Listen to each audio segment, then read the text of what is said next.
Welcome guys, this is the second parts of non finites. और video start करने से पहले मैं बता दूं, लाइक और सब्सक्राइब करना ना भूलें मेरे इस चैनल को। So thank you.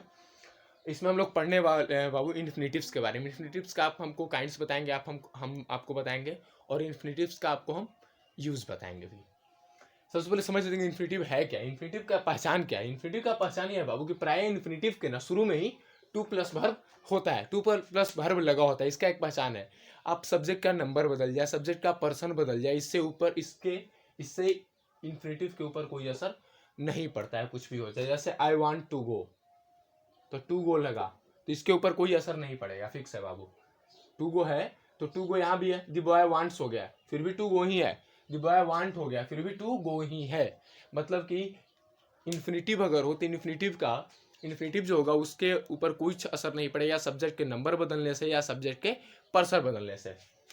और इसमें हम आगे देखने वाले हैं kinds and uses of infinitives. Welcome friends. देखिए, इसमें हम लोग देखने वाले हैं kinds and uses of infinitives. According to use of sentence there are two types of इन्फिनिटिव्स।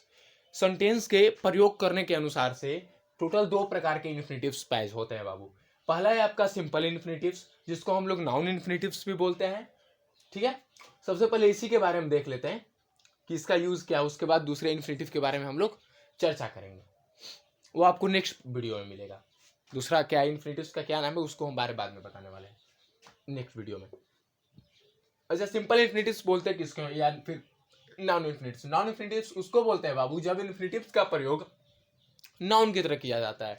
जब इन्फिनिटिव्स का प्रयोग हम लोग नाउन की तरह करते हैं तब हम लोग उसे सिंपल इन्फिनिटिव या फिर नाउन इन्फिनिटिव्स बोलते हैं। Uses of noun infinitives. Noun infinitives या सिंपल इन्फिनिटिव्स का यूज क्या है। यूज है इसका बाबू सबसे पहला ए, किसी वर्ब के सब्जेक्ट के रूप में। कोई भी वर्ब के सब्जेक्ट के रूप में भी हम इसका इस्तेमाल कर लेते हैं। जैसे कोई भी वर्ब है तो इसके सब्जेक्ट के रूप में, कोई भी वर्ब के सब्जेक्ट के रूप में हम इस्तेमाल कर रहे हैं ना, टू वाक आगे क्या हुआ उसके बाद इसे लगाए, सब्जेक्ट के तौर पर इसका इस्तेमाल हुआ। To error is an human, क्या हुआ, एक सब्जेक्ट की तरह हम लोग इस्तेमाल कर रहे हैं। तो ये क्या है आपका सिंपल इन्फिनिटिव्स है या फिर नॉन इन्फिनिटिव्स बोलिए। दूसरा आपका किसी ट्रांजिटिव वर्ब के ऑब्जेक्ट के रूप में। अच्छा, ट्रांजिटिव वर्ब बोलते किसको है। ट्रांजिटिव वर्ब उसको बोलते हैं बाबू जिसके बाद ऑब्जेक्ट हो। बिना ऑब्जेक्ट के ट्रांजिटिव वर्ब नहीं बोलेंगे हम लोग कोई भी सेंटेंस के। तो ट्रांजिटिव वर्ब के ऑब्जेक्ट के रूप में, तो ट्रांजिटिव वर्ब का जो ऑब्जेक्ट होगा उसके ऑब्जेक्ट के तौर पर जो हम लोग उपयोग करते हैं जिस वर्ब का, जिस इन्फिनिटिव का, उसको हम लोग सिंपल इन्फिनिटिव्स भी बोल सकते हैं। जैसे चिल्ड्रन लाइक टू प्ले, ये लाइक हो गया आपका ट्रांजिटिव वर्ब, लाइक है आपका ट्रांजिटिव वर्ब, बट जो टू प्ले हुआ, टू प्ले हो गया आपका सिंपल इन्फिनिटिव्स हो गया। कोई भी ट्रांजिटिव वर्ब के ऑब्जेक्ट के रूप में। और एक चीज ध्यान रखिए, कोई भी ट्रांजिटिव वर्ब बिना ऑब्जेक्ट के नहीं होता है। ठीक है, तो ट्रांजिटिव वर्ब के ऑब्जेक्ट में children like to play, to play हो गया यहाँ पर। I want to go now, want हो गया आपका ट्रांजिटिव वर्ब, और उसके बाद टू गो हो गया आपका सिंपल इन्फिनिटिव्स या फिर नाउन इन्फिनिटिव्स, ऑब्जेक्ट के रूप में उपयोग हुआ इसका। सेकेंड नंबर है आपका किसी वर्ब के कंप्लीमेंट के रूप में। कंप्लीमेंट मतलब होता है संपूर्णता, या कोई भी वाक्य अधूरा है उसको कंप्लीट करना, उसको पूरा करना।